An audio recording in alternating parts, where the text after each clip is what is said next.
The thing about being a mother is that your kids don't care if you are having the worst day of your life. I found this out after I woke up one morning and realized that I had become much more than a mother. I had become more than a wife, daughter, and even more than just a regular human being walking around. That's right. That morning, I found out that I had become a host body for a parasite. And I wish I could say that this was a metaphor. An unknown and unwelcome visitor had literally hitched a ride home with me from our recent beach vacation via my large intestine. I won't go into the details. Trust me, you don't want to know. Let's just say that this was very bad news. In fact, after finding my new friend that morning, I may have experienced an existential crisis disguised as a complete and total freak-out. As I cried hysterically over the grossness of my new situation, my husband ushered me out of the living room, afraid that I was going to scare the children. But at that point, I didn't care about the children. I thought that they probably should be scared. And it didn't help matters that my husband could not stop laughing. Finally, after another fit of giggles had sent him over the edge, I yelled, "Well, you probably have it too." He quieted down after that and left quickly for work, leaving me in charge of our 2 kids. Even if you are having one of the worst days of your life, your children still expect you to do motherly things like feed them breakfast and holler at them to put their socks on and, well, care. On that morning, like every other morning, my children needed me. For instance, my 8-year-old son needed me to help him figure out his upcoming science project. I suddenly had a few new ideas. And my 3-year-old daughter needed to boss me around about the specific yet evolving ingredients that she wanted on her toast. What I needed was to have 5 minutes to Google myself out of rocking in a corner. Eventually, my son left for school, and I was left with our 3-year-old daughter. Now, our daughter happens to be one of those children that talks a lot. She can actually physically make your ears feel tired. I may have had the same problem as a 3-year-old, and my mother just loves reminding me of this. Most days, my daughter follows me around the house and proceeds to narrate my life and ask me many, many questions. That particular morning, the narration of my life went something like this. "Why are you crying, Mommy? What are you looking at on the computer, Mommy? Ew, yucky, what is that a picture of?" I decided right then that she was going to have unlimited iPad time.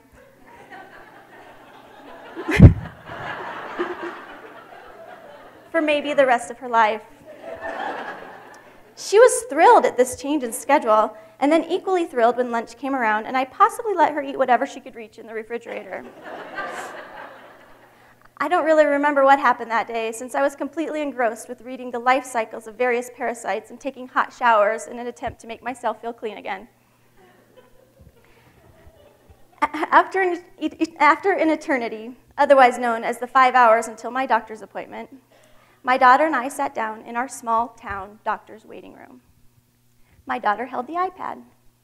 I held a Tupperware container with my new unwelcome friend in it, which was also covered in a discreet cloth sack.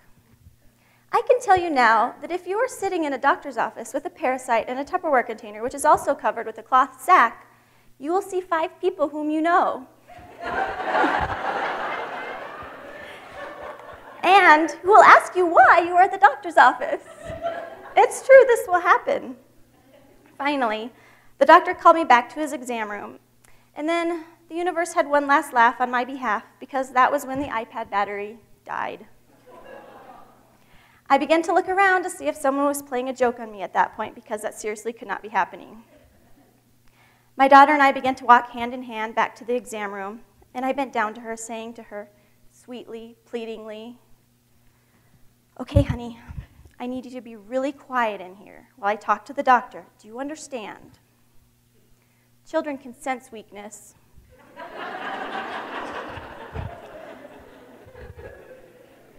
She She smiled at me, a sweet yet calculating smile.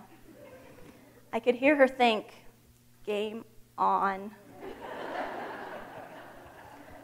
The doctor sat us down and asked me to tell him about my situation.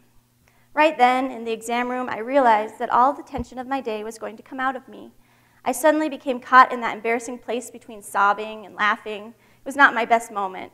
So I simply handed the doctor my cloth sack, and he seemed suitably impressed with its occupant. In my time of trying to compose myself, I guess my daughter decided that she was going to just take over. She began to talk about all the things that 3-year-olds like to talk about.